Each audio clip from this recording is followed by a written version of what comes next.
Dias depois do Ministério Público Federal da Bahia ter proposto uma ação civil pública com o objetivo de suspender as ações relativas à construção de um trecho da Ferrovia de Integração Oeste-Leste, deputados da bancada baiana criaram uma frente parlamentar para acompanhar e fiscalizar a execução da obra. O deputado Arthur Maia, do PMDB da Bahia, é coordenador da frente e está aqui conosco para falar sobre o assunto. Seja bem-vindo, deputado. Parabéns pela eleição. Eu queria que o senhor falasse o que está acontecendo. O Ministério Público alega que a obra não tem licença ambiental e, por isso, a ferrovia não pode ser construída porque não tem licença ambiental para o Porto Sul. Veja bem, primeiro destacar a importância dessa obra para o Brasil e para a Bahia. A Ferrovia Oeste-Leste, uma antiquíssima reivindicação do Estado, ela é uma ferrovia que nasce em Goiás, como um braço da Ferrovia Norte-Sul, passa pelo estado de Goiás, passa pelo estado do Tocantins, cruza o oeste da Bahia em uma condição perpendicular, atravessa o São Francisco, passa pela região do sudoeste baiano, especificamente, e o mais importante, na cidade de Caisté, onde existe uma mina de ferro, que é uma das maiores do mundo. Essa mina foi descoberta em 2005? Aproximadamente 2005. Uma mina que tem um potencial extraordinário. A empresa que está fazendo a exploração dessa mina prevê um investimento de 5 bilhões de reais. E de lá, essa ferrovia segue até a costa brasileira, especificamente no município de Ilhéus. Em um primeiro momento, foi escolhido um determinado local chamado Ponta da Tulha, que fica entre as cidades de Ilhéus e de Itacaré. Essa região foi rejeitada pelo IBAMA, que não deu a licença ambiental, considerando que existiam ali algumas áreas de alagamento, existiam algumas áreas de mangue. É uma área de Mata Atlântica? É uma área de Mata Atlântica e, consequentemente, o dano ambiental seria muito grande. Aí, então, surgiu a ideia de se fazer o porto cerca de 10 quilômetros ao norte, na direção de Itacaré, porque aí se encontrou uma área já mais apropriada e sem maiores riscos ambientais. Mas essa nova área é onde, deputado? Fica ainda no município de Itacaré.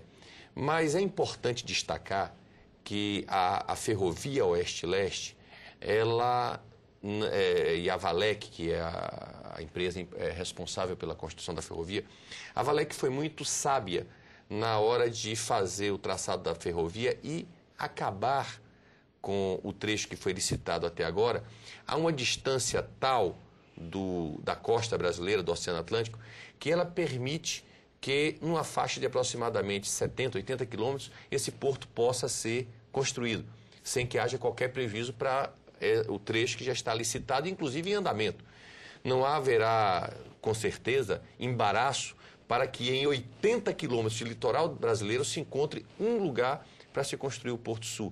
De sorte que eu não vejo realmente lógica em nós paralisarmos agora as obras da ferrovia, quando já existe canteiros de obra instalados durante todo o percurso, quando já existe uma ação efetiva das empresas que foram vencedoras da licitação para se construir a obra, e sendo que a licença ambiental para a ferrovia, essa não há nenhum problema, já foi há muito tempo autorizada pelo IBAMA. É preciso que haja uma compreensão por parte do Ministério Público de que existe, na verdade, uma área muito grande para que se escolha um ponto para se construir o porto. Se não for nessa segunda área... O governador da Bahia, inclusive, ele disse que já tem uns 7 pontos de possibilidade. Ele agora escolheu outro ponto e está em processo de avaliação. Agora, o governador, ele disse que isso vai melhorar muito a infraestrutura de transportes da Bahia e também vai desconcentrar o desenvolvimento industrial.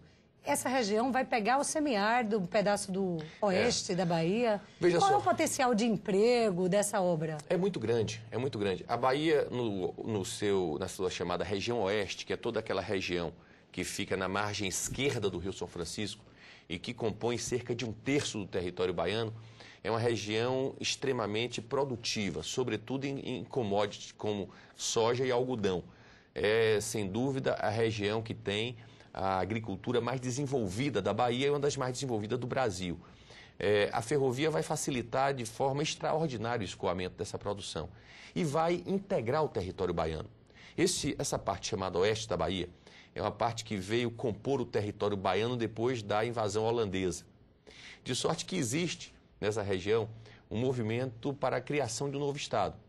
E eu pessoalmente, atribuo esse tipo de ação de algumas pessoas que moram naquela região à falta de vinculação geográfica, por conta de um acidente geográfico bastante considerável, que é o São Francisco, e também pela falta de interligação. A ferrovia vai possibilitar a integração social do estado e, portanto, é muito importante. Quando desenvolve a região, fica mais próxima do resto da Bahia. Claro, sem dúvida. E, além de tudo, é a questão da mina de ferro. Em Caetité, como eu disse, uma das maiores minas de ferro do mundo, que vai gerar milhares de empregos, e além de outras tantas empresas que virão para se acoplar a esse projeto de desenvolvimento da própria do próprio minério de ferro de Caetité.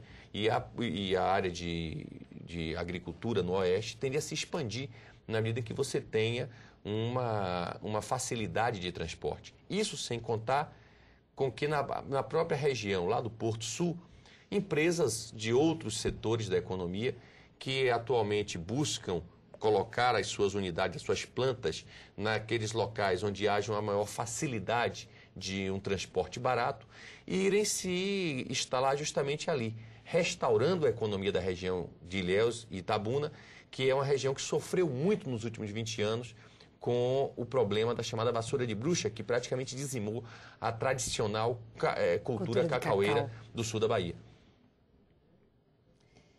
Deputado Arthur Maia, o senhor também tem um projeto bastante interessante dentro de outro tema que a gente vai tratar, que é a reforma política. Que projeto é esse? Na verdade, eu ainda não entrei com esse projeto, tem fase final de elaboração, mas eu digo sempre que a reforma política, como está sendo discutida aqui na Câmara, ela muitas vezes busca muito mais atender ao político. Se a campanha vai ser por financiamento público ou não, se a campanha vai ser casada, se o voto vai ser distrital, majoritário, lista fechada, tudo isso diz respeito a nós que disputamos a eleição. O que é que daria mais conforto ao processo eleitoral.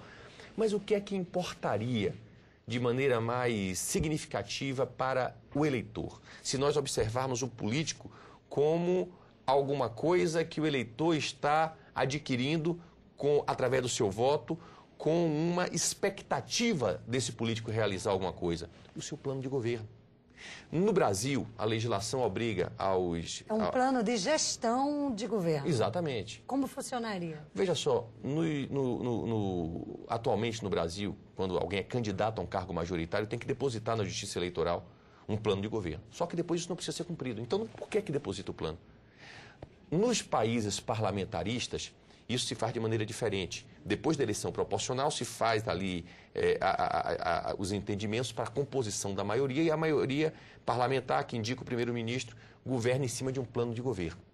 Aqui no Brasil, como nós temos o sistema presidencialista, em que o executivo tem um papel muito mais destacado na execução dos planos governamentais, isso a nível de governo federal, governo estadual e municipal, obviamente que precisaria que o candidato a prefeito, a governador ou a presidente, ao apresentar o seu plano de governo, que fica lá durante a eleição, fosse também depois obrigado a cumprir esse plano. Isso é o lógico, isso é o óbvio.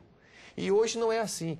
É claro não que tem uma legislação que faça o político que ganhou a eleição cumprir as promessas de campanha. Exatamente, porque veja só, eu até entendo que não há de ser um plano com exatidão. Por exemplo, vamos supor que um candidato a presidente da República proponha construir 10 mil casas populares durante o seu mandato. E aí veio uma crise econômica, não foi possível ele fazer as 10 milhões. Mas ele construiu lá 3, 4, 5. O que não dá é você ver, por exemplo, um candidato a presidente da República ir na televisão durante o seu programa eleitoral, durante a sua campanha, e dizer, olha, eu sou a favor, por exemplo, do ensino público e gratuito. E no dia que assume, acaba com o ensino público e gratuito. Isso não pode, porque aí ele está cometendo um estelionato eleitoral. De sorte que eu penso que a reforma política poderá dar essa contribuição ao aprimoramento da nossa democracia. Nós, no Brasil, vivemos uma democracia jovem que precisa, através de raciocínios como esse, que vincule a democracia não só do ponto de vista da escolha no dia da eleição, mas sobretudo, vincule o eleitor ao seu candidato, ao seu governante, do ponto de vista da participação cotidiana durante o exercício do mandato. Eu acho que nós, deputados, senadores, poderemos dar uma contribuição significativa ao aprimoramento do nosso sistema democrático e à interação do governante com seus governados através da fixação de parâmetros mais claros para que o eleitor possa fazer a sua escolha e depois, o que é mais importante, poder esse próprio eleitor acompanhar e cobrar com um documento na mão aquilo que o seu candidato faça ou deixe de fazer. Portanto, estamos já em fase final de elaboração desse projeto de lei. Eu acho que é uma contribuição significativa que daremos à reforma política que vai acontecer aqui na Câmara. Sem dúvida, deputado Arthur Maia, eu lhe agradeço a presença aqui no Palavra Aberta e desejo boa sorte na condução desse projeto de lei para ser aprovado. Eu é que agradeço a oportunidade de estar aqui na TV Câmara, minha estreia aqui nessa TV tão importante para a democracia brasileira, e muito obrigado pela oportunidade. Obrigada. E você que nos assiste, muito obrigada, e a gente se vê numa próxima edição do Palavra Aberta.